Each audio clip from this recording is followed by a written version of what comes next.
Zi cu troiene, autobuzul nu pornește, frigul îți taie respirația, dar când ai echipă cu tine, mergi înainte. Yeah.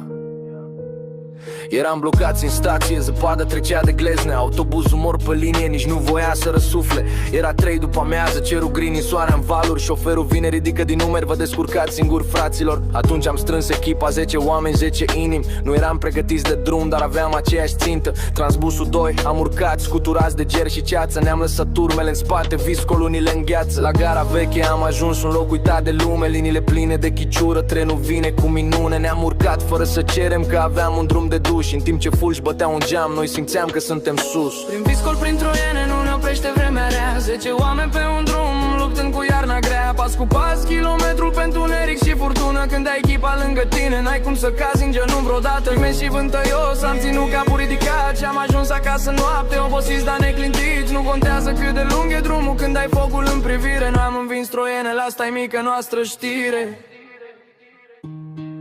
Coborâm în altă gară unde viscolul lovea. Nu vedeai nici 2 pași în față, doar ninsoare ce dansa. Dar noi toți 10 grupați am pornit pe jos încet, drumul îngropat sub omăt, parcă mergeam printr-un desert. Nici telefonul nu prindea, era tăcere peste tot. Doar vântul urla prin ramuri, parcă ne punea la test tot. Dar noi știam că trebuie să ajungem, nu aveam timp de pauză. Fiecare respirație un nor alb ce se ridică în cauză. Picioarele grele, dar sufletul cald. Când ești în echipă, nimic nu-i prea greu sau prea înalt. Ne încurajam pe drum, râdeam să nu simțim frigul. Și la fiecare pas simțeam că învingem muntele și timpul. Viscol prin troiene, nu ne oprește vremea rea. 10 oameni pe un drum, luptând cu iarna grea. Pas cu pas, kilometru pe întuneric și furtună. Când ai echipa lângă tine, n-ai cum să cazi în genunchi vreodată. Imens și vântăios, am ținut capul ridicat și am ajuns acasă noapte, obosiți, dar neclintiți. Nu contează cât de lung e drumul, când ai focul în privire. Nu am învins troienele, asta-i mica noastră știre.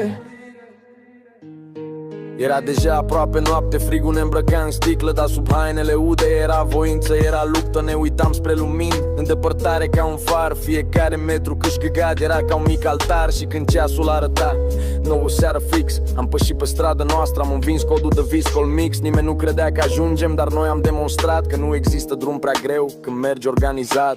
Viscol prin troiene, nu ne oprește vremea rea. 10 oameni pe un drum, luptând cu iarna grea. Pas cu pas, kilometru pe întuneric și furtună. Când ai echipa lângă tine, n-ai cum să cazi în genunchi vreodată. Și în final acasă toți cu zâmbetul, cu un pic de gheață, dar cu povestea asta în suflet cât o viață. Frate, drumul greu ne-a unit și ne-a făcut să înțelegem că prin orice viscol treci dacă mergi cu